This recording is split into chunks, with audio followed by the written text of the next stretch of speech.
Cumberland County Finance meeting to order, and we'll begin with a roll call, please.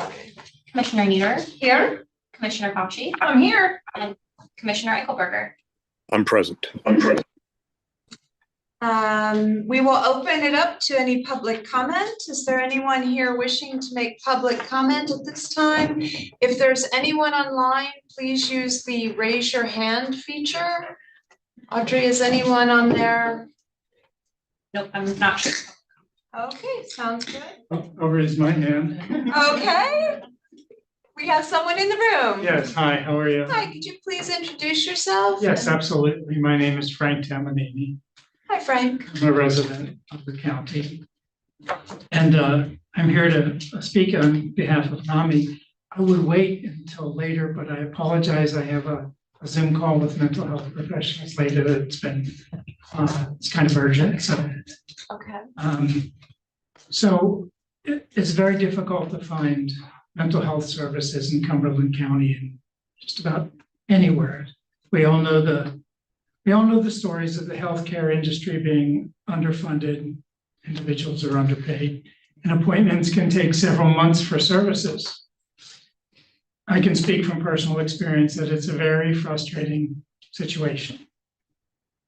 So about 5 years ago, we were fortunate enough to find Family to Family. They're seminars presented by NAMI Cumberland County. And, the class afforded the shared wisdom of both NAMI coursework, as well as insights from instructors and indeed from other family members. So there's no one else that I know of that's presenting classes like this in the county. I joined the NAMI board to offer some of my business experience. I've been a home builder, real estate developer in Cumberland County for decades. So I also became certified to teach the family to family classes because I recognize the importance of it. There's no other organization, again, that provides this invaluable family to family services. And there is much more work to do. Our board president came up with the concept of discharge with dignity to ameliorate the unacceptable situation where peers are released from inpatient with 3 days of medication, nowhere to go, wearing dirty clothes, long hair, and an unkempt appearance. It's hard enough to be surviving and suffering through mental illness, much less being reintroduced that way. So this concept has been supported by Senator John Fetterman, by Erica Saunders, the chair of the Department of Psychiatry and Behavioral Health at Milton Hershey. It is a great concept. It's something that we are beginning to get involved in to the best of our financial ability and our personal strengths. So we're also working on funding for an original musical, like Think Hamilton, okay? With the concept of raising awareness in colleges and high school. We see theater from colleges presenting to high school, theater from high school presenting to grade school, for the obvious reasons, okay? Most local NAMI groups in Pennsylvania also have staff dedicated for grant writing applications. The need for our organizational services is great, and it costs money and time and talent to grow the organization.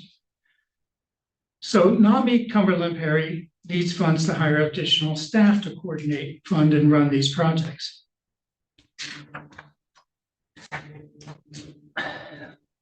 I find it unacceptable that NAMI Cumberland and Perry County previously received $15,000 to $20,000 a year. It annually got cut to about $9,000 a few years ago. Then for some unexplained reason, county has now informed us that they have no more funds to share with us. Despite receiving block grant money and COVID stimulus money, we got chopped. We don't understand that. We've been performing a very valuable service, distinct valuable service. Nobody else is doing family to family like we do. Nobody else is doing, and this, by the way, is a nationally certified, recognized program that we follow it very carefully. It provides the beginning of healing for families, and they come to us. Every class ends up having up to a couple dozen people. It's important work. So we also heard that there's a NAMI, somebody using our NAMI name as a certified NAMI instructor. They may be doing good work. They may or may not be receiving funds from the county. They are not affiliated with us. We're not familiar with their work. We applaud any work that anyone does, but anybody in NAMI that is certified should be reporting to us as we report to the state and national. So I'm not sure if our money got diverted. I really don't know. That's a question. So our name is used on the block grant application. Kind of hurts, you know. We have no reciprocity, but our name is out there, which is a solid, recognizable name. But we're not, you know, it's kind of, there's no reciprocity. And I'd like to know why. So in summary, there's no one else in the county doing our educational family to family, our peer work. There's nobody else that's coming up with new innovative projects. Okay, they cost money. We're raising money ourselves. We're beginning to do applications for grants, but that takes a dedicated paid person. We do good work. The current situation with the county, we find, again, to be unacceptable, and I ask you to please look into it and let us know why. Thank you, Mr. Caminiti. I appreciate your comments, and I deeply appreciate your involvement in the organization. Commissioner Fasci and I are familiar with that. You have raised valid questions, and we are in a very unfortunate budgeting time, as you may be aware. Our mental health area is projecting a $3.3 million negative funding gap. So we will follow up and look into the matters further. And I appreciate your time and attending today. You're welcome, and thank you both for your consideration. I'd like to add something to that. Mm-hmm. Because I know that you're aware that last year this county went on a tour, a mental health tour, where we did town halls across the county to talk about mental health services, the importance of funding, our lack of funding, and at that time Commissioner Niederer was the treasurer. But I went to those meetings and I listened to people say, without county services, I do not have a place to live. I do not have a job, and I don't have any friends. And I take that very seriously, as I know Commissioner Niederer does. Before we came into this meeting, we were talking about a podcast that I listened to over the weekend called Lost Patients. And it's about what happened in Washington State when they closed some of those state mental hospitals. It is the exact same thing that has happened here in Pennsylvania. And there were community centers, right, that were promised that have never appeared. So Cumberland County exists in this world of reality where 13 years we have had flat funded mental health funding. In the past two, the state budget has given an additional $20 million to all 67 counties. So our portion is about $500,000. I don't mean to put you guys on the spot. I'm just, yeah, which does not cover much. So I appreciate what you're saying, and I wish that I could snap my fingers and fix this for all of us. I need you both to get on the phone to your senator and tell your senator why this is important to you. Because that is how this will move. That's how this will get better. We did a tour, a begging tour of, we need more money. I mean, and I wish you could stay for this block grant presentation, because it's gonna show you exactly what the need is in this county, how everything is intertwined.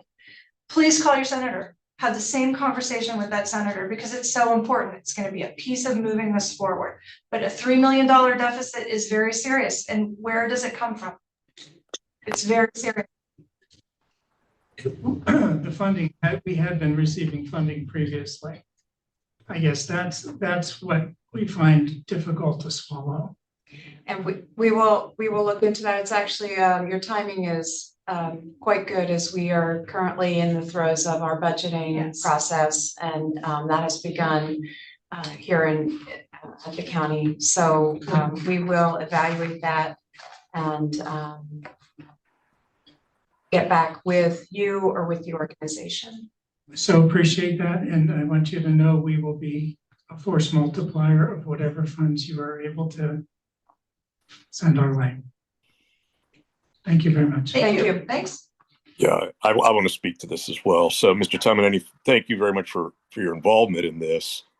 This is has been for some years an issue of considerable concern and dismay to the Board of Commissioners, and we're very aware of the impacts here in our county. We're very aware of the shortages, and particularly in crisis. And I would just say this is a failure of both parties to really recognize this as a essential and basic issue that impacts many other areas of our public service involvement.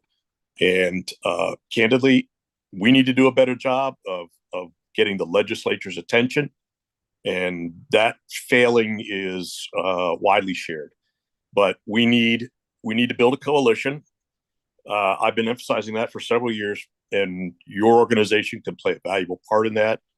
And if we missed opportunities there, then that's a shame for the community and a widely shared failing. So please stay in touch with us.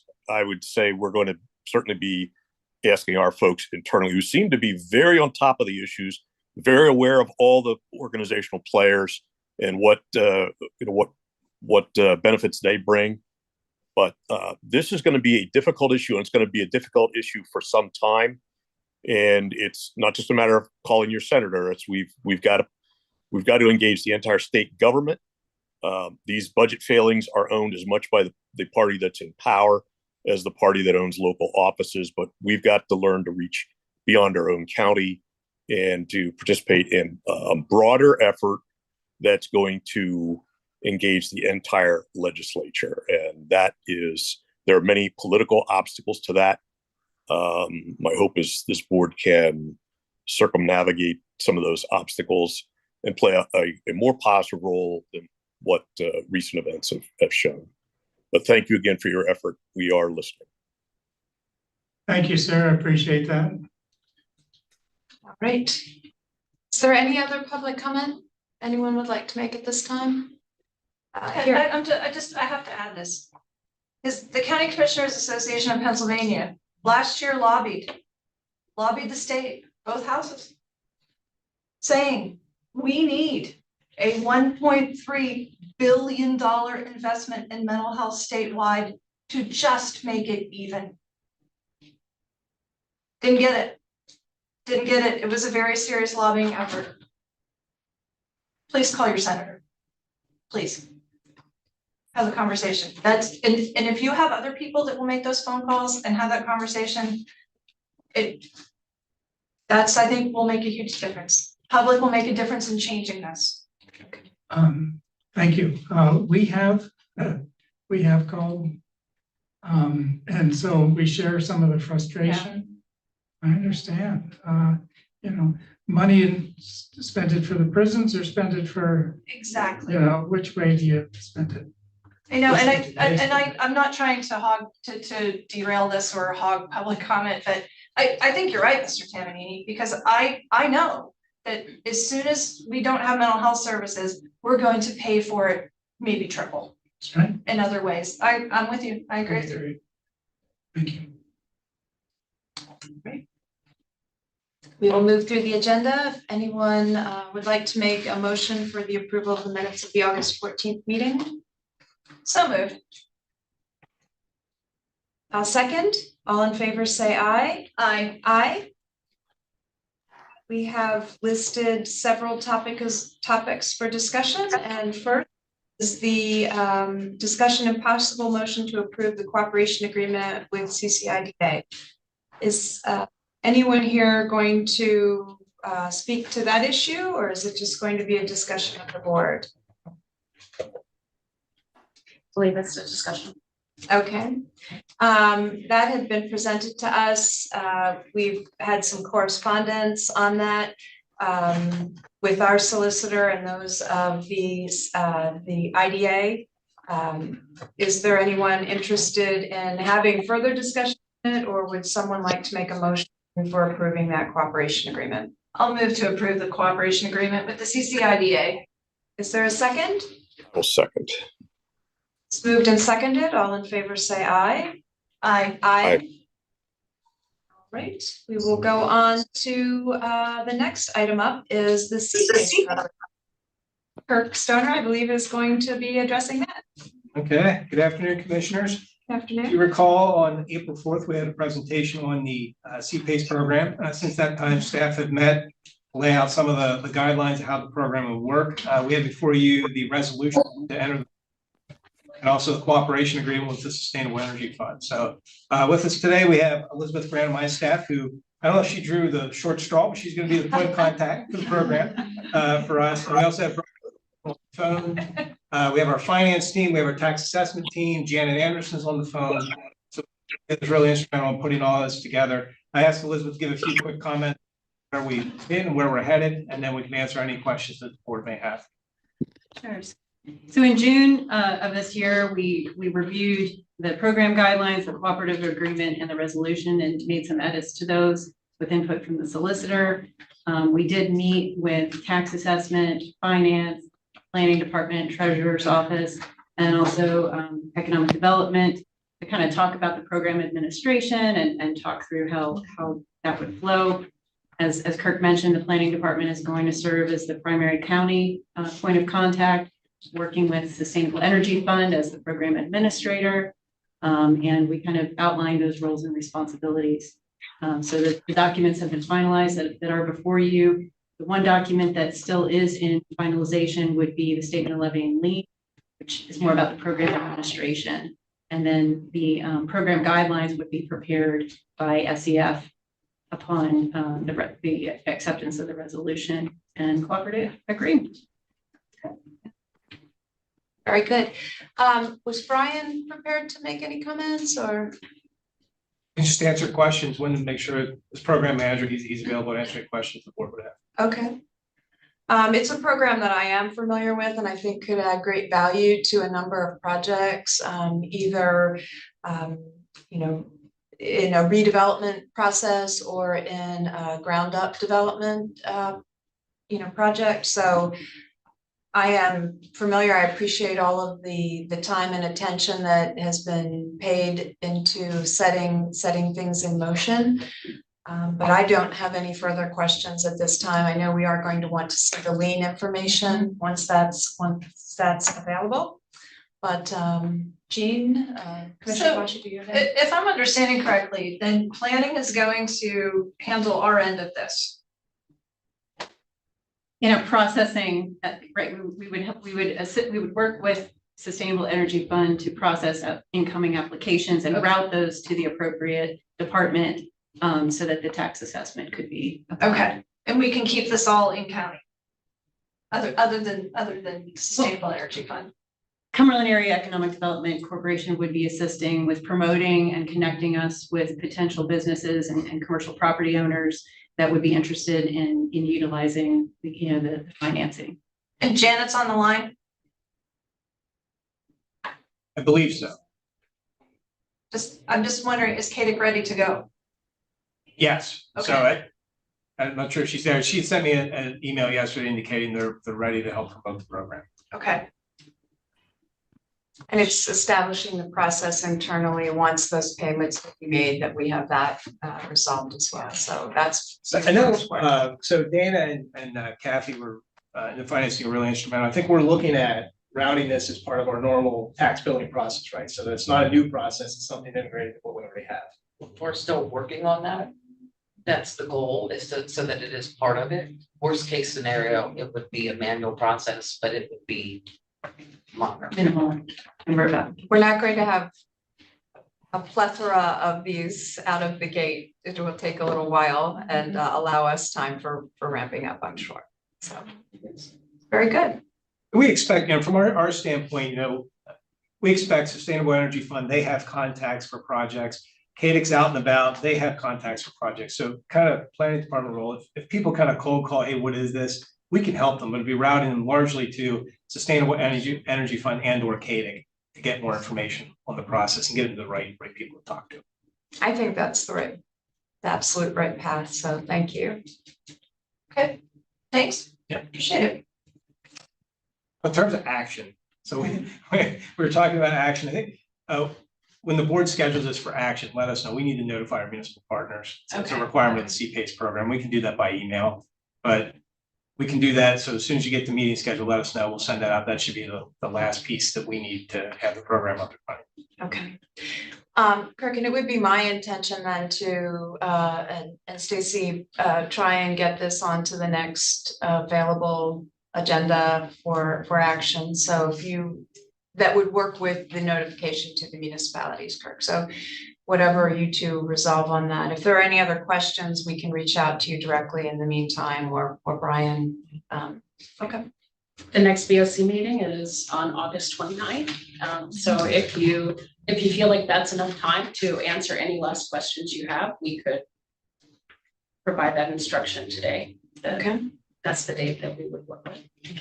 I just wanted to let you know, Janet was on earlier, but she is no longer on. Okay, thank you.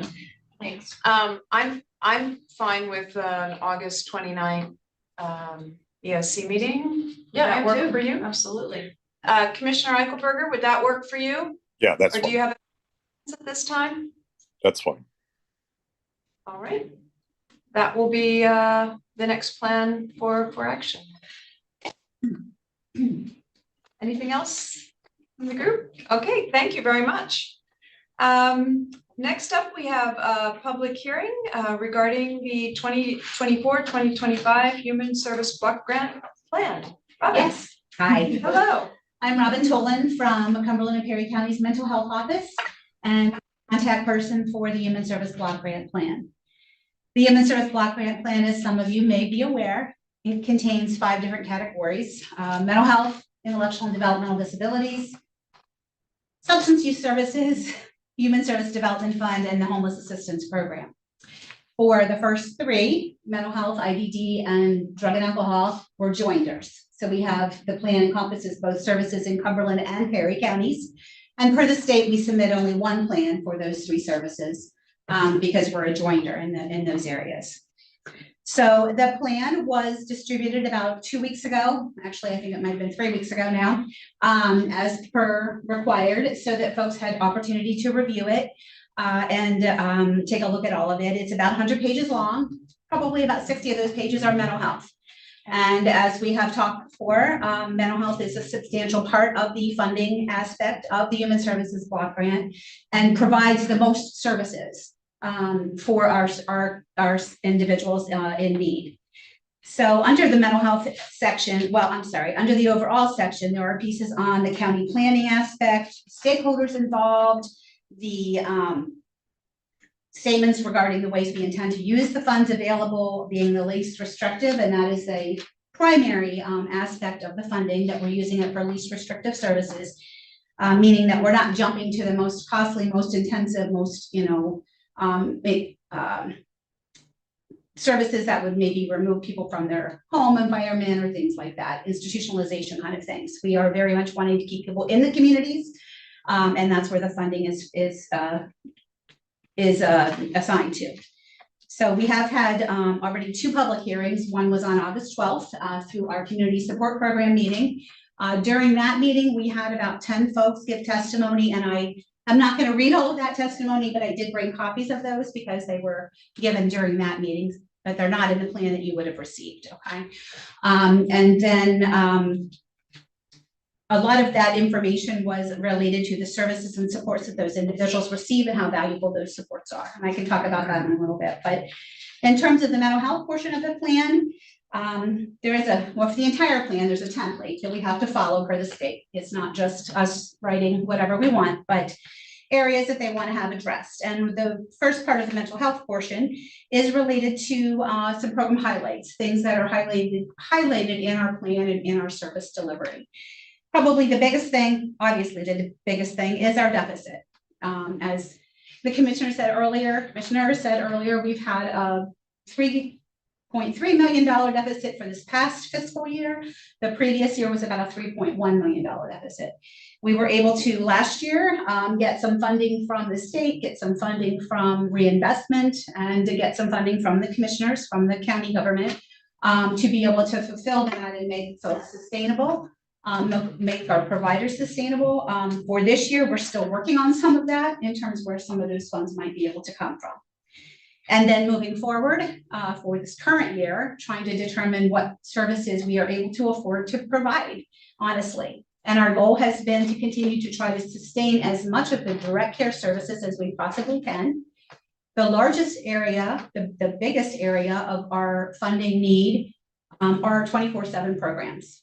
Crisis intervention, our residential programs where people live and get their services and support through.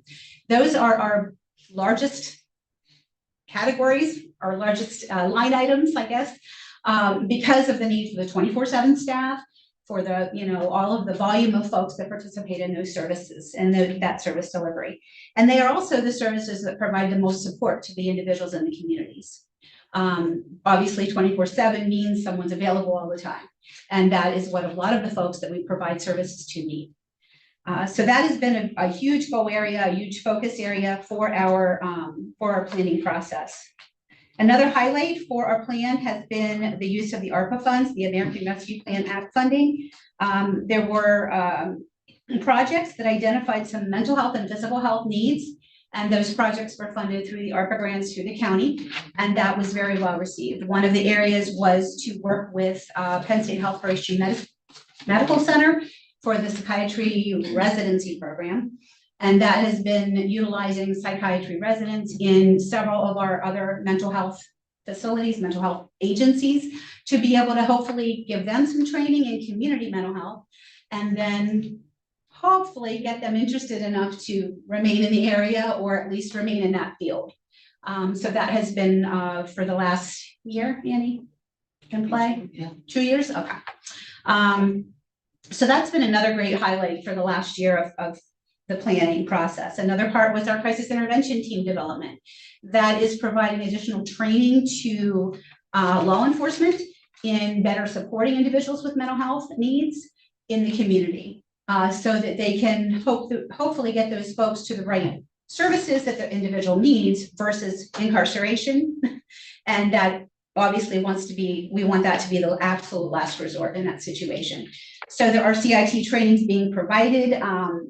There are 2 CIT trainings held every year, 45 individuals being trained within this past year, including law enforcement, crisis intervention staff, certified recovery specialists, certified peer specialists, and advocates. So it has been a very successful program. It's a national program and very well received by law enforcement in our area. Another area that has been a highlight has been our Regional Crisis Walk-in Center and Mobile Crisis Expansion, the grant for that. A SAMHSA, Substance Abuse Mental Health Services Administration grant was applied for and approved. And we are in the throes of right now renovations with Connections Behavioral Solutions, who is the provider for the service, who will be implementing a regional walk-in center located on Cameron Street in Harrisburg that will serve Cumberland, Perry, and Dauphin counties. That walk-in center will allow individuals to come there and have an assessment within 90 minutes of entering, versus currently what happens if you go to the emergency room and sit for hours until someone's able to work with you. So the timing of that, as well as the wealth of services that they provide through this grant, there will be a psychiatrist, a CRNP, nursing staff, social work staff, case management staff, peer specialist staff, and behavior tech folks there as well. Then there is also, as part of that grant, in addition to the walk-in center and the 90-minute assessment, is a 23-hour, 59-minute observation. So if a person needs a little more than that, hour and a half assessment, and they feel like maybe they could benefit from a little more time hanging out, sitting there, being observed, having some interaction with some of the staff, that can happen up to 23 hours, 59 minutes, because they are not licensed for longer than that. But during that time, they would continue to get services and supports. The staff would continue to work on connecting them with services in the community, so that when they left there, they would be ready to go, okay? The other portion, or the other aspect of the program, is the mobile crisis services. Currently, we have limited mobile crisis through our current crisis service provider, Penn State Health Holy Spirit, meaning when staff are available, not on the phones and not in the emergency room, dealing with folks in there. So when mobile crisis is able to happen, that occurs as much as we can do. With the dedicated mobile crisis staff through Connections, folks will be available 24/7 and able to serve Cumberland, Perry, and Dauphin counties whenever needed. I think that based on some of our conversations, Perry County is going to be a high need for mobile crisis, being that the distance from there to Harrisburg is a little further. Possibly folks on the west shore of Cumberland County might be more likely to go to the walk-in center because it'll be closer for them. We'll have to see how that works, and we will be closely looking at all of the data and all of the information around all of that to see how we need to adjust our current crisis staffing to be able to do that. Another aspect is 988 Live. Most of you might be aware that 988 is the National Suicide Prevention Lifeline provider. Penn State Holy Spirit is that for Cumberland, Perry, Dauphin, York, and Adams County. So they're serving 5 different counties through 988. In that, someone can call with a behavioral health emergency, call 988 and get someone immediately to talk to about that. And that crisis worker would then walk through what needs to happen next. If it is something they're able to resolve on the phone, wonderful, taken care of. If there's next step that needs to happen, possibly to come in for to deploy a mobile crisis, that can happen also. If the person needs to actually come in to be seen, that can happen also. So 988 has been very successful. Over the last year is when we gained the additional counties in addition to just Cumberland and Perry. And to date, they've served 7,075 callers in just the 988 call center. They are still taking calls directly to crisis intervention. And my understanding is Dauphin is also still getting calls directly to their crisis intervention, but a lot of the calls are being diverted to 988.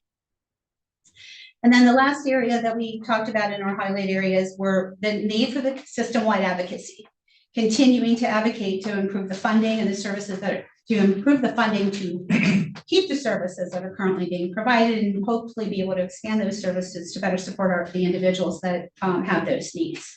That is an area that we continue to talk with all of the stakeholder groups that we are involved with or connected to, encouraging them to do some advocacy with the state, with those legislators that make those decisions, to be able to deal with the funding. In terms of priorities, that's another section of the plan. Throughout the plan, there are numerous categories on different populations, things like that. A lot of information to read through and go over. We are asked to identify our recovery-oriented systems priorities.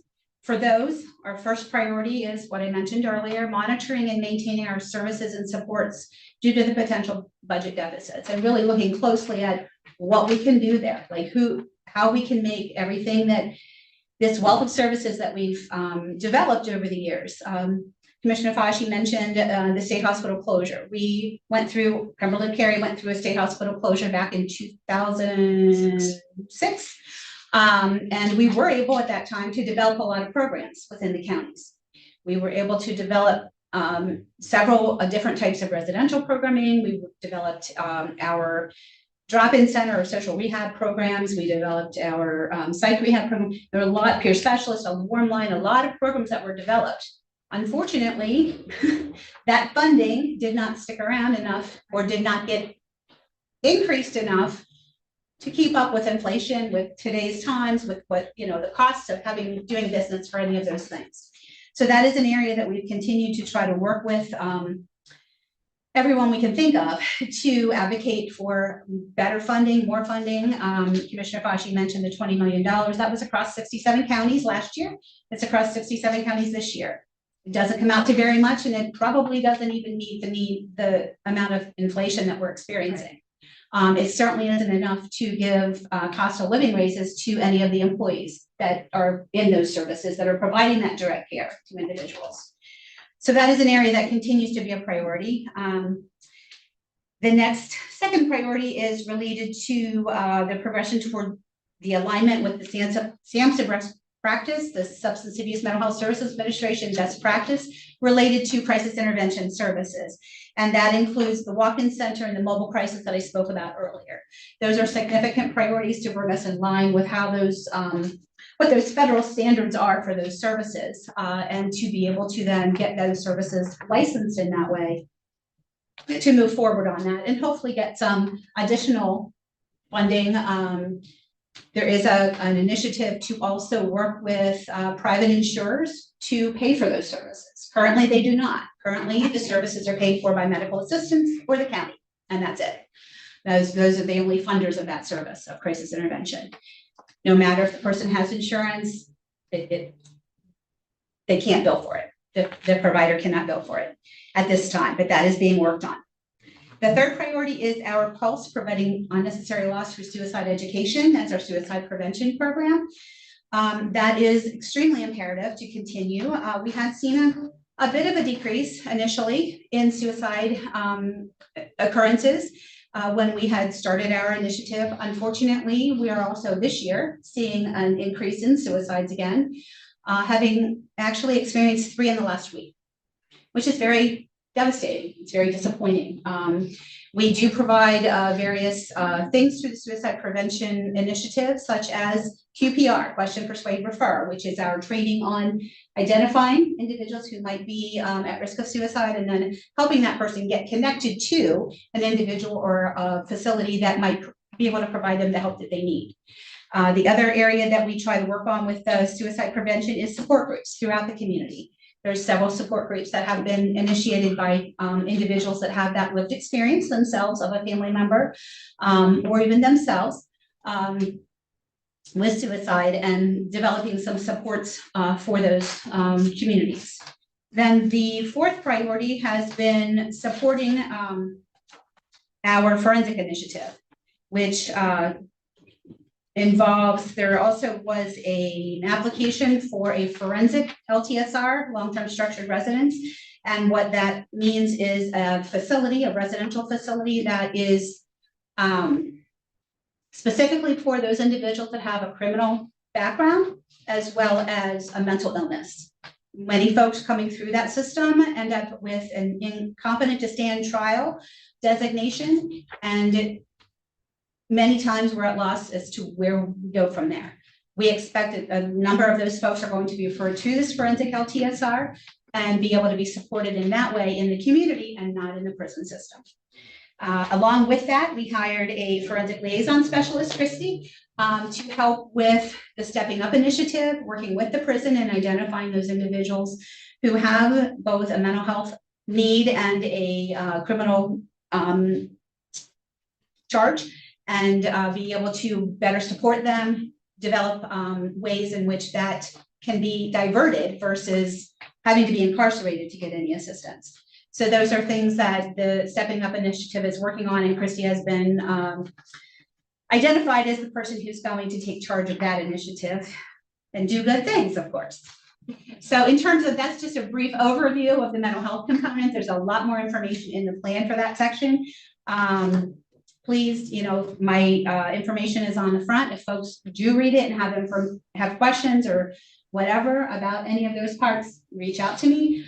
The next section is the intellectual and developmental disability section, and I'll let Mark speak to that. Good afternoon, everyone. I'm Mark Evans. Excuse me. The intellectual developmental disabilities and early intervention director. For early intervention, it's not included in the IDD plan. for the purposes of the block grant. The goal of the IDD program is to help individuals achieve the goal of an everyday life. So we want individuals to have the same opportunities that likely most of us take for granted on a daily basis. We want them to be as successful and supported and independent in the community as possible. We are a 2-county program serving Cumberland and Perry. Our office not only houses the administrative entity portion of IDD, which is our administrative oversight staff. We also have a supports coordination organization within the county, which is typically what you would caseworkers. The primary, about 80% of our individuals are currently located in Cumberland County, about 20% are in Perry. We are serving at this point over 1,050 individuals. That is an increase of 150 since January 1st of 2024. And I believe just within the past 9 months, we've had an increase of 90 during that time. So numbers are going up. With that, over the past year, we did add another staff to the administrative entity whose sole purpose is for intakes. We also had the addition of 2 additional supports coordination organizations over the past year, the Center for Community Resources, CCR, and Expert Community Care Management, ECC, and they are both providing supports coordination as well as Cumberland Perry to the individuals. And that's solely based on our SEO could not keep up. Individuals should have a choice of providers, but just with the amount of folks that were coming in, we needed to bring in some additional SEOs as well. Some highlights of our program. We continue to do really well with employment. We are an employment first state. We believe that individuals, if they want to work, should have the opportunity to work, and it's our job to support them in making that happen. We are currently at, as of June, over 220 individuals, or over 25% of our working age individuals that are registered with us are working competitively in their community. I can tell you when we started tracking this data back probably around 2010, we were at 9%. We probably stayed at 9% for the next 3 or 4 years until we really adopted that employment first strategy, started working with all of our partners, as well as our neighboring county and Dolphin to form an employment coalition. So those numbers have increased dramatically. One thing that we see now is as individuals are leaving schools, 15 years ago, 75% of those folks would have been going into some type of sheltered workshop or day program, and 25% were seeking employment in the community. And we have flipped that completely to 75% that are looking for an employment option, which could include going to post-secondary ed, and only about 25% that are looking for community-based programs. We also work with the Dream Partnership. Dream Partnership is a post-secondary education program that helps support and fund individuals so they're able to pursue post-secondary education if that is something that they're interested in. We continue to do a lot with independent and supported living. We have our Pathways program, which is a 12 to 18 month program. Individuals who may just need a little bit of tweaking of those skills to be able to be independent in the community and be safe during their time in that program. It's curriculum based, and they also just learn how to take care of a home with staff present. We are also utilizing a lot of independent living technology at this time. We have a lot of new providers. The technology and the inclusion of AI and everything that it can do is really outstanding, and has opened up a lot for some folks who may just have some, family may have some concerns. Could be there's sensors if the water's left running or an oven's left on, that someone can be alerted and check in on individuals. So that's really been helpful in helping to support individuals be independent in the community.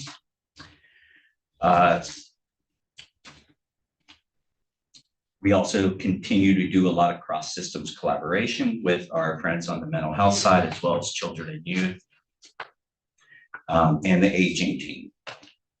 So our funding works a little differently on the ID side. We are primarily funded by waivers, and waivers are a combination of federal and state money that are used to pay for individual services directly. We authorize the service, and it is passed through a statewide system for payment. But over this past year, there was the budget was very helpful. There was a $354.8 million increase in federal and state funding to provide more resources for home and community-based service providers. So what it averaged out to is all of our home and community-based service providers received around an average of a 7% increase to their rate. It wasn't quite what we had hoped. It isn't quite enough. Hopefully it will continue for the next few years and we can get back up to a level where we're able to pay staff a livable wage. And that is our biggest issue right now is staffing. So we have the waivers to provide to individuals, but then we can't find the service providers that have staffing to actually administer the services.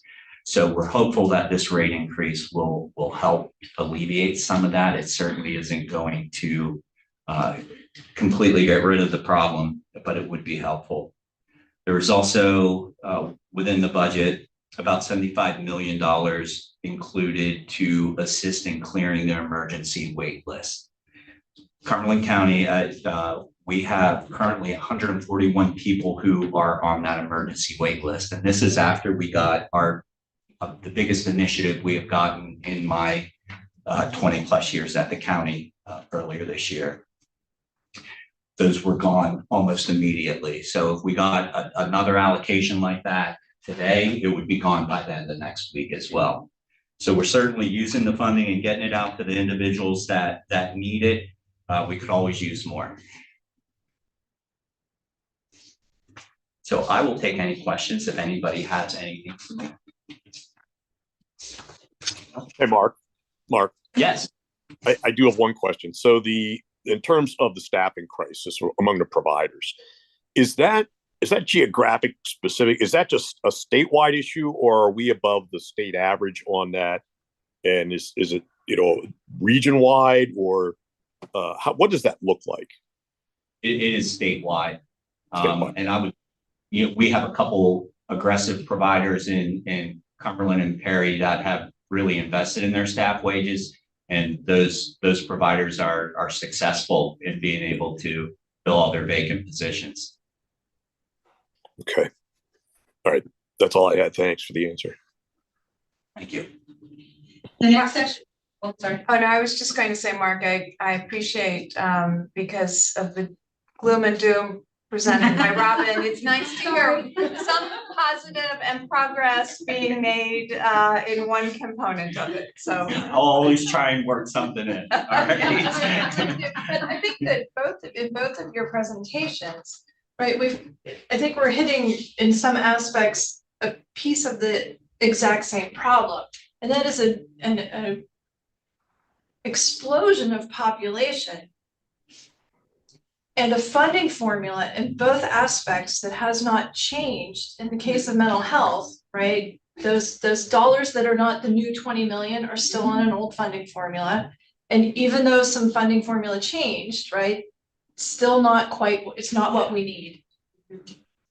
But the good thing is the folks over at the state have recognized the population, at least on the IED side, to where they were very specific that they're trying to get us right size. They got a ways to go, but they're trying. And Mark, correct me if I'm wrong, and a piece of that is the component that they acknowledged autism as a, Yeah, so that's a big I part of remember our that. Okay. increases, yes. okay, thank you.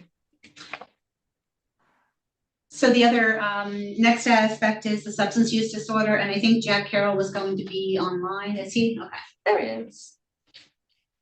Good afternoon, Commissioners. I would like to make some comments for you and for the benefit of the public for the record on drug and alcohol. Just a reminder, the role of our department. We manage public funding for substance use disorder prevention, intervention, treatment, case management, and recovery support services for the two-county area. When it comes to treatment services, we are the payer of last resort. We pay for treatment services if a county resident does not have some other way to pay for that. They don't have private insurance, they don't qualify for medical assistance, they don't have the capacity to pay out of pocket. Then they qualify for our funding. We do receive most of our funding through the State Department of Drug and Alcohol programs, but we receive significant funds from the Department of Human Services as well. And those funds are part of this Human Services block grant. In the state budget that was just passed, we were not surprised to find out that our funding was flat, both our state funding and our federal funding. Now, we've been receiving some additional federal funding for about 8 years now to respond to the opioid epidemic, and that funding is level as well. The good news is that it is continuing.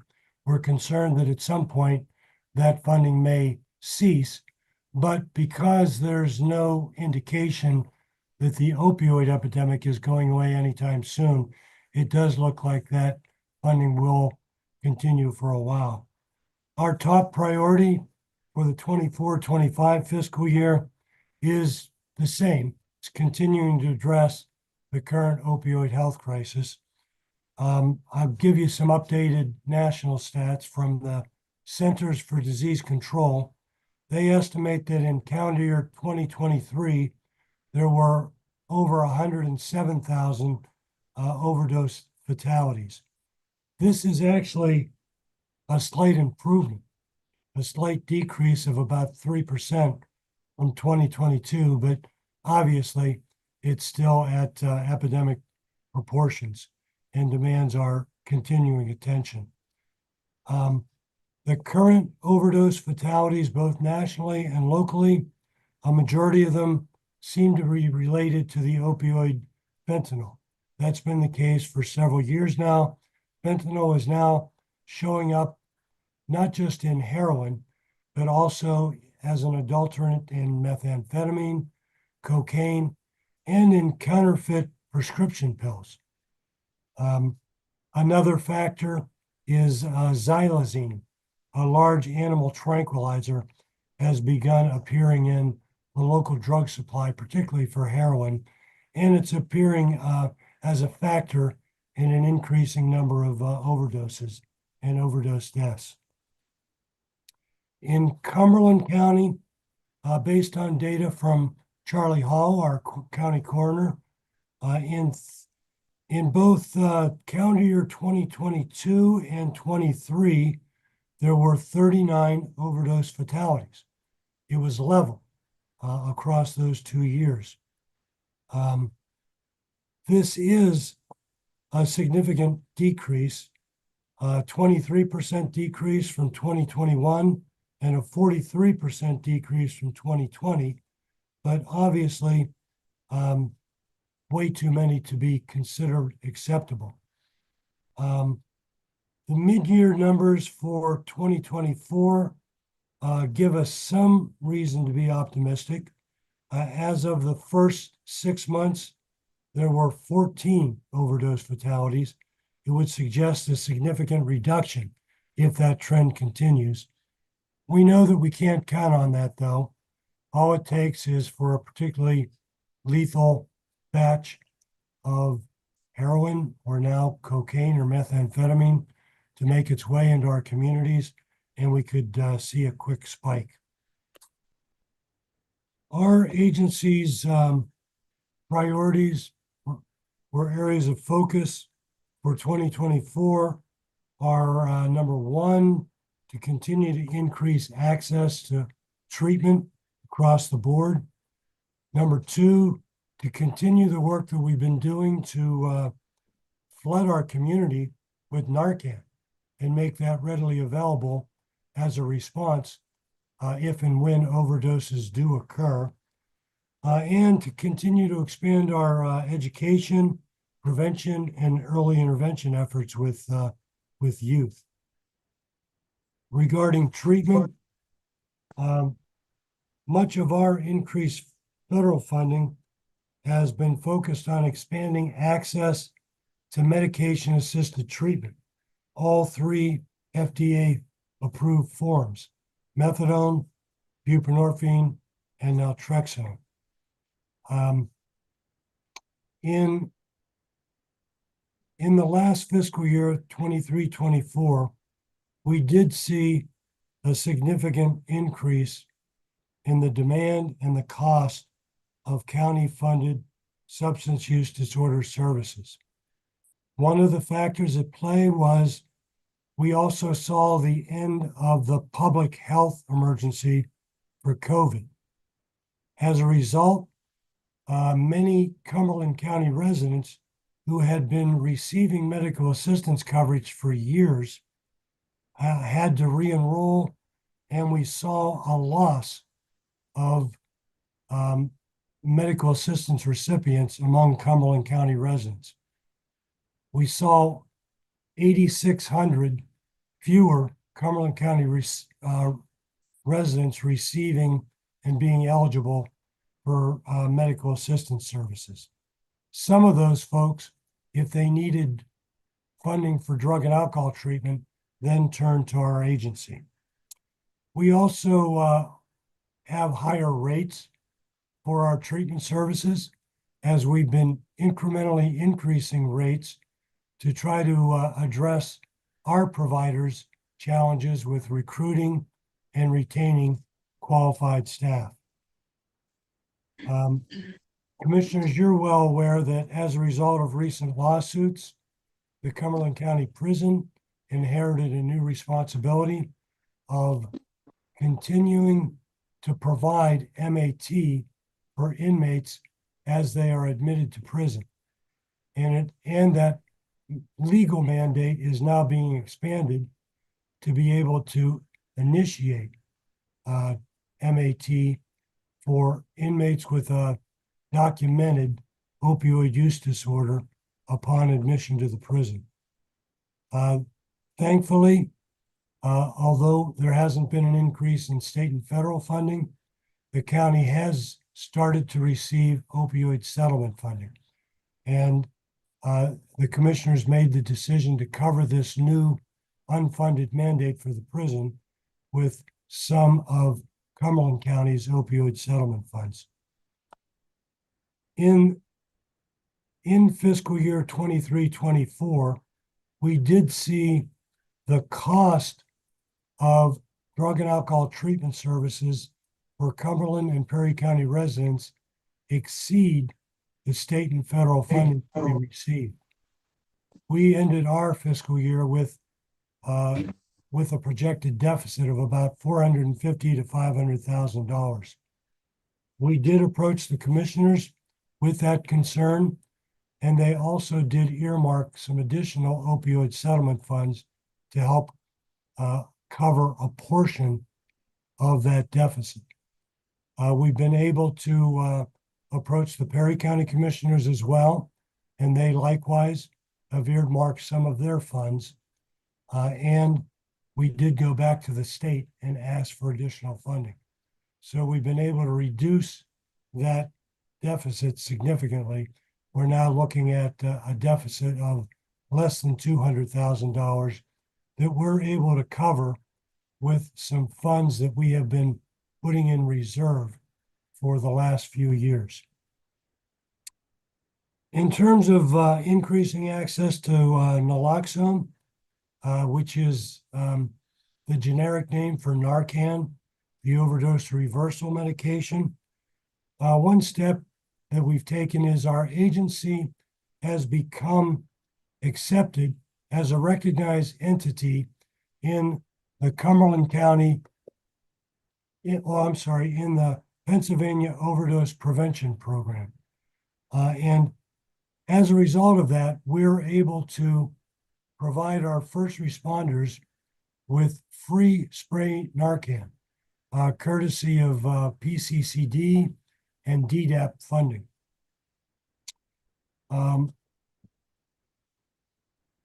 We continue to subcontract with JFT, Recovery and Veterans Support Services, to provide warm handoff services to all 4 emergency departments in Cumberland County. In the last fiscal year, they provided those warm handoff services to 339 patients. And they were successful in getting over half of them, 55%, to accept a referral to treatment.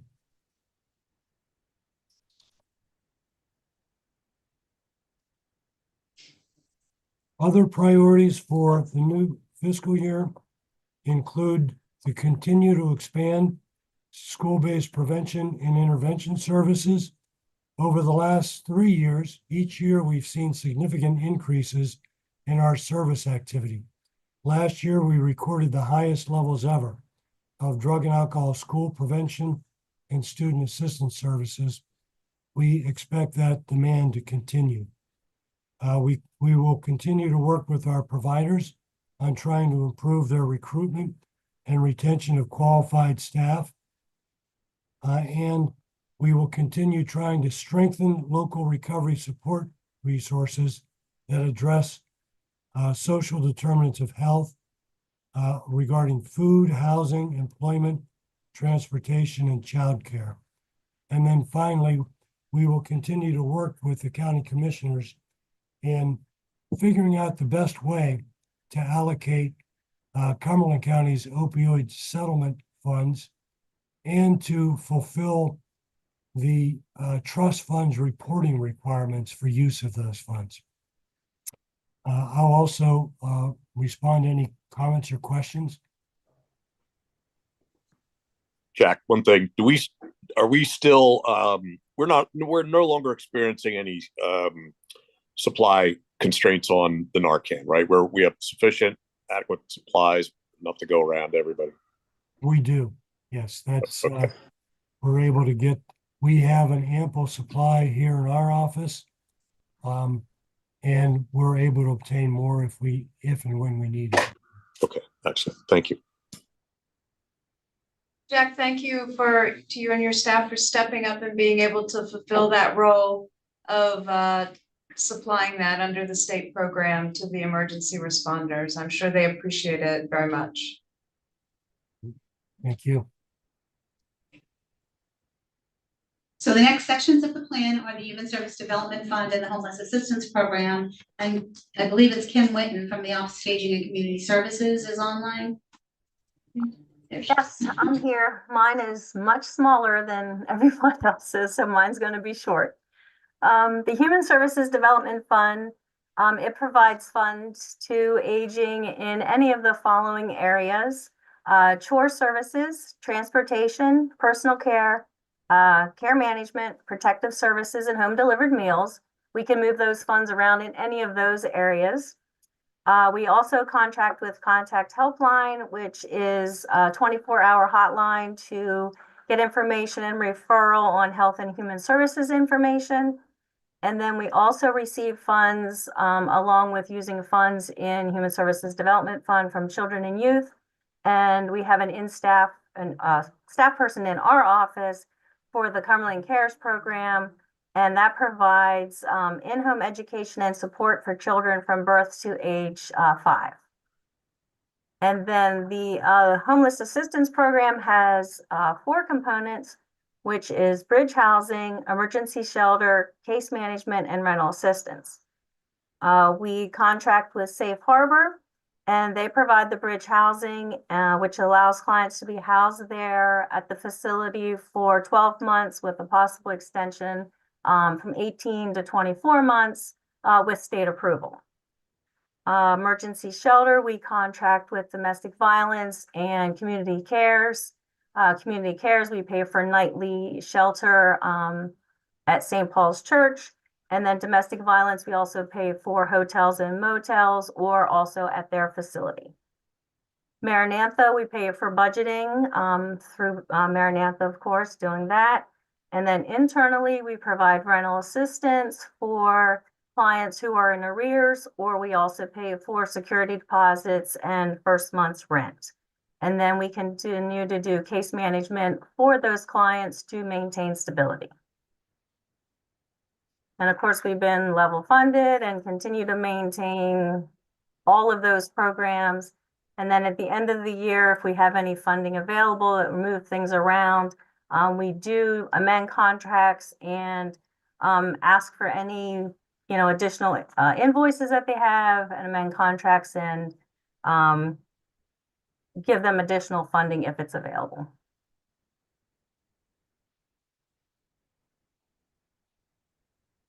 Thank you, Kim. So those are the 5 different categories of the Human Service Block Grant Plan. I mentioned before that we did have a public hearing on Monday, the 12th, and there were 10 individuals there that gave testimony. So I have those for you to review. Essentially, an overview of those testimonies were the individuals that provided the testimony were folks that attend a lot of the programs that we provide services or that we provide funding for, such as our social rehab program, our supported employment program, supported living, case management, psychiatric rehabilitation, those types of direct care services that are provided by several of our community providers, Marquee and New Visions in the community of Aurora. And so most of the testimonies were around the fact that those services are invaluable to them and that is really what has helped them the most in their recovery and being able to maintain in the community. And they all were very appreciative of the services that were provided. In addition, and I'm not sure if you want to do this now, I think there's 2 other folks that wanted to give testimony regarding the mental health part of the plan. Is that okay? Yeah. Okay. Want me to stand or sit like the rest of them? However you'd like to do it, Jennifer, it's entirely up to you. Okay, hi, I'm Jennifer Wilt. Thank you for having me. Anyway, good afternoon, commissioners. So I'm Jennifer Wilt. I am the NAMI board president of Cumberland and Perry County. So we felt it was imperative that we shared and expressed the importance of NAMI on behalf of the many people we serve and support who are impacted by mental health in Cumberland and Perry counties. Our name. NAMI is the National Alliance of Mental Health, mental illness, and it is the nation's largest grassroots mental health organization with over 700 affiliates such as ours. NAMI Cumberland and Perry County has been a steadfast partner in the community for over 25 years and has reinvigorated itself with new leadership and volunteers more recently in response to the growing outcry of those in need. I first became aware of NAMI in 2011 when our son was experiencing a psychotic episode. I attended the Family to Family course, and what I had learned and the support it provided changed my life. I committed to helping other families over the last 13 years and now have the privilege to serve as the chapter's president. For as long as I have been with NAMI, the county had provided funding. It was enough to keep us operating and allow our gracious volunteers to provide basic services. About 3 years ago, our organization reached a critical conclusion that we needed additional funding despite our increased commitment to volunteer time. Years of flat funding did not keep pace with cost increases, and the recent spikes in demand required action. So we enthusiastically set out with ambitious funding plans and held our first mental health awareness walk, which was 2022, and then again in 2023. Then we learned of a disappointing setback. County officials completely erased our funding without any notification before or after, and it appears to be heading in that way again. The news was demoralizing in several ways. It came at a time that we anticipated an appreciative funding increase. The decision stoked many questions as, were our services not seen as valuable in this community? Were we being penalized for our bootstrap initiative to boost our budget through our fundraising initiatives and thoughtful donations from the community? Why did no one in community government care enough to solicit our opinion or ask what impact their defunding actions would have on us and those of who we serve? In the end, we decided to accept responsibility ourselves. We failed to keep our county government leaders informed of the importance of our work. Perhaps we took for granted that county officials knew our value and would automatically approve our modest funding. Most assuredly, we will not let that happen again. We also understand that the surge in mental health and illnesses has prompted startup organizations that also compete for limited resources. We support and encourage all fresh and innovation calls to action. Our organization has responded to initiative and creativity as well, and our outreach and participation has taken quantum leaps. Below is a list of some of our initiatives, so we do a lot more than just our groups, classes. We attend booths at numerous health fairs. We participate in speaking engagements. But we do speaking. We've been at Hospital Associate of Pennsylvania the last 2 years. We do a little piece in CIT, Crisis Intervention Training. We just recently obtained free billboards for advertising. So there's my marketing. Meeting with staff and employees at providers such as Caring Place. We have others on our calendar that we're going to be involved with, groups and other businesses so they can get to know who we are. We attend and support all rallies. And yes, we have met with numerous PA legislators. So engaging local businesses to donate and support our awareness walk. We have a supermarket chain volunteering to cook, donate food, donations of goods and services for our silent auction, monetary donations from business sponsors, all of these initiatives and outreach. So everybody's getting to know who NAMI is because of what we are doing in our community.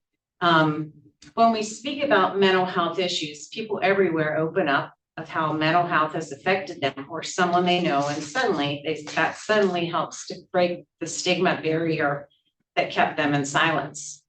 So NAMI exhibits exist to provide a baseline service to the community by offering education support and advocacy.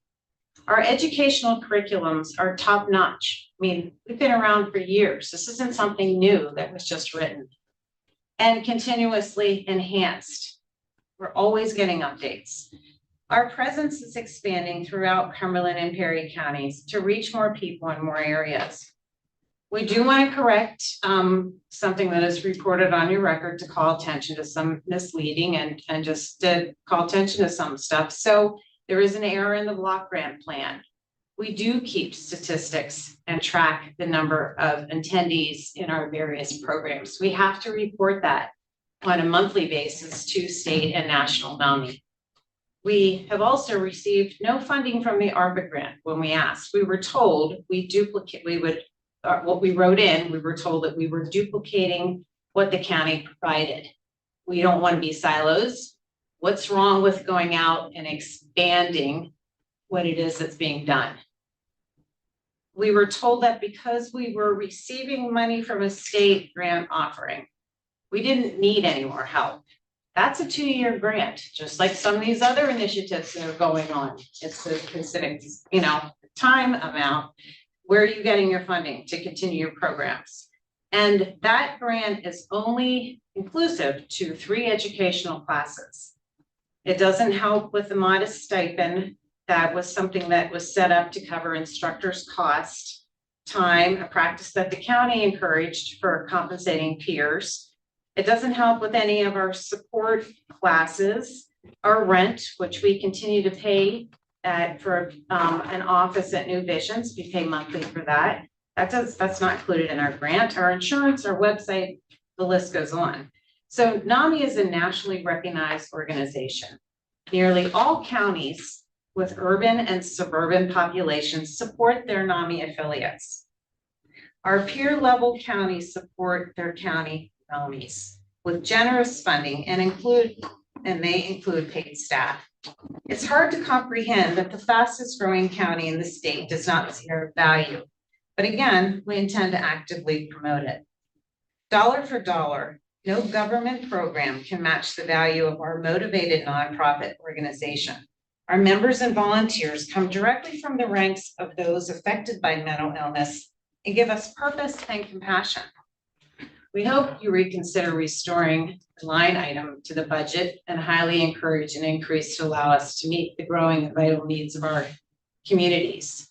I take any opportunity to address various officials, committees who wish to gain more knowledge of what it is that we are all about. We would appreciate any feedback. Thank you. Thank you, Jennifer. Adam, was there? Yes. Sure. I'm gonna stand over here. Okay. This testimony is actually from Carol Yorkovitz, and Carol is a new board member to our board. She's also a member of NAMI. Observations of a new board member. As a new member of the Cumberland Perry Mental Health IDP Board, I would like to make a few observations from the viewpoint of a person with lived experience of serious mental illness. First of all, I wish to commend the staff of the Human Services programs for their dedication and care in forwarding their mission. They are only too aware of the importance of the mandate and do their utmost to see the populations they serve are given every assistance possible and to advocate forcefully for them. I have been totally amazed to read the Human Services Plan and see the breadth and depth of the services provided and where shortfalls exist. In mental health, this year's coming online of the Crisis Walk-in Center is one extremely important step in the right direction. But in reality, one is needed in each county, a goal for the future. Another need is a 24-hour warm line. I have become aware of the gravity of the need for mental health services through two different avenues. When I attended the first public hearing on the plan, I was moved by the testimonies of members of the mental health consumer population as to the importance of services they receive to keep them in reasonably good mental health, connected to the community and to one another.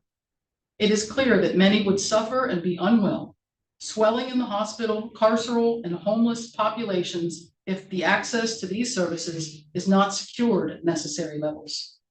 A second source of information about the level of need comes through my involvement with Cumberland Perry NAMI, National Alliance on Mental Illness. As a peer facilitator of a support group for people who have mental health challenges, I have learned of their frustration when they can't obtain necessary psychiatric and social support.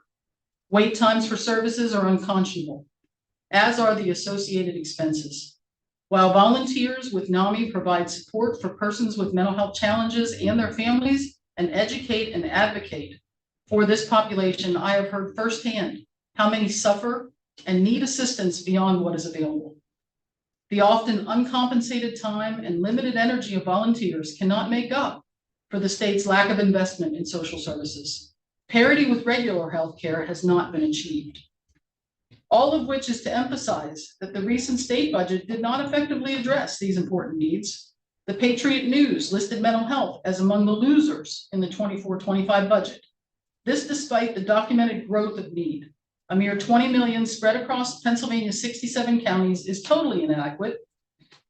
If we are to avoid the worst consequences of instability for our citizens in need and their families, in Cumberland County in particular, the population growth has outstripped the ability of the human services programs to meet these burgeoning needs.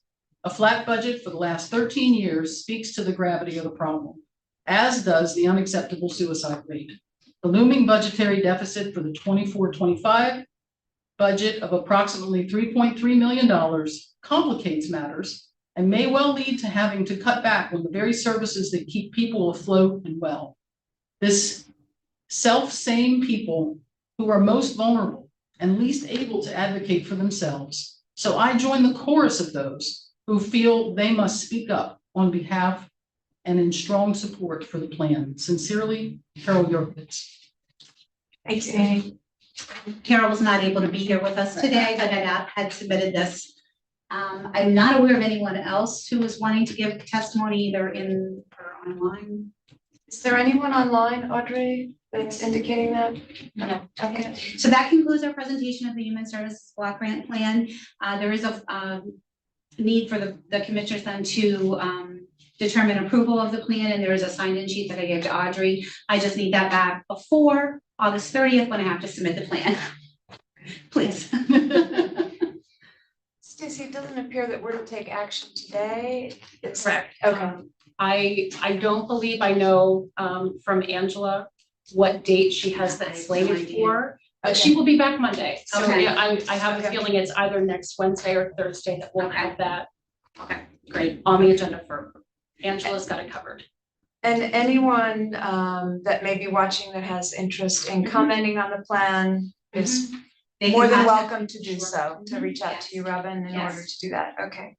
The only comment that I would say, and I feel like we need to really get thoughtful about our language, this 13 years of flat funding is in fact defunding, particularly in this last, and I see all the finance folks sitting behind you, and I'm going to challenge them to get us to what that really means in today's dollars to what we've been allocated. It is in fact a defunding of these programs. So. I think that Carol Yorkovitz said that better than I'm ever going to be able to say it. Yes. Definitely. And all of the testimonies will be in the plan that's submitted to the state. Good. That everyone has written and submitted to me. Very good. Thank you.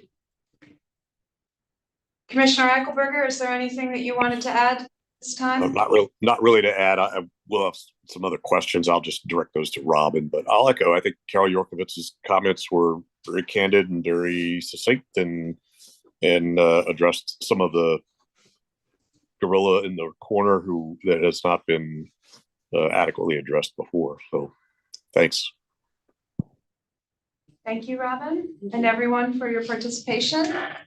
Is there any other business to come before the board at this time?